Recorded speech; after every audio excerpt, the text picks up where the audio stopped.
మనలో చాలా మందికి బీర్, వోడ్కా, బ్రాందీ, విస్కీ ఇటువంటి వైన్స్ అన్ని తాగడమే తెలుసు. కానీ వాటిని ఎలా తయారు చేస్తారు?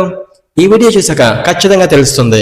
ద్రాక్షరసాన్ని ఫర్మెంటేషన్ చేయడం ద్వారా వైన్ తయారవుతుంది. ఫర్మెంటేషన్ అంటే microorganism like bacteria, yeast, fungi, sugar ని నేచురల్ ప్రాసెస్ లో బ్రేక్ డౌన్ చేసి ఆల్కహాల్ గా మార్చే ప్రాసెస్.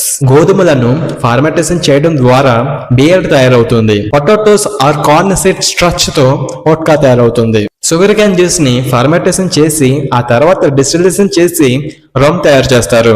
డిస్టిలేషన్ అంటే ఫర్మెంటేషన్ తర్వాత వచ్చిన మిక్సర్స్ ని హీట్ చేసి pure and concentrated from of alcohol ని ఎక్స్ట్రాక్ట్ చేసే process. Malted, barley, wheat, corn వంటి వాటిని ఫర్మెంటేషన్ చేసి డిస్టిలేషన్ చేస్తే ఆల్కహాల్ పర్సంటేజ్ పెరిగి విస్కీగా మారుతుంది. ఎలా వచ్చిన ఈ విస్కీని అయితే చాలా పెద్ద పెద్ద రమ్స్ లో అయితే స్టోర్ చేస్తారు. ఎంత ఎక్కువ కాలం స్టోర్ చేస్తే అంత ఫ్లేవర్ అండ్ ఆల్కహాల్ పర్సంటేజ్ పెరుగుతుంది అండ్ ఆల్కహాల్ కూడా చాలా బాగుంటుంది.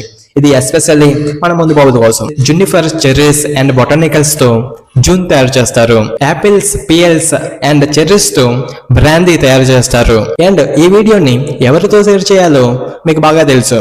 వెంటనే వాళ్ళతో షేర్ చేయండి.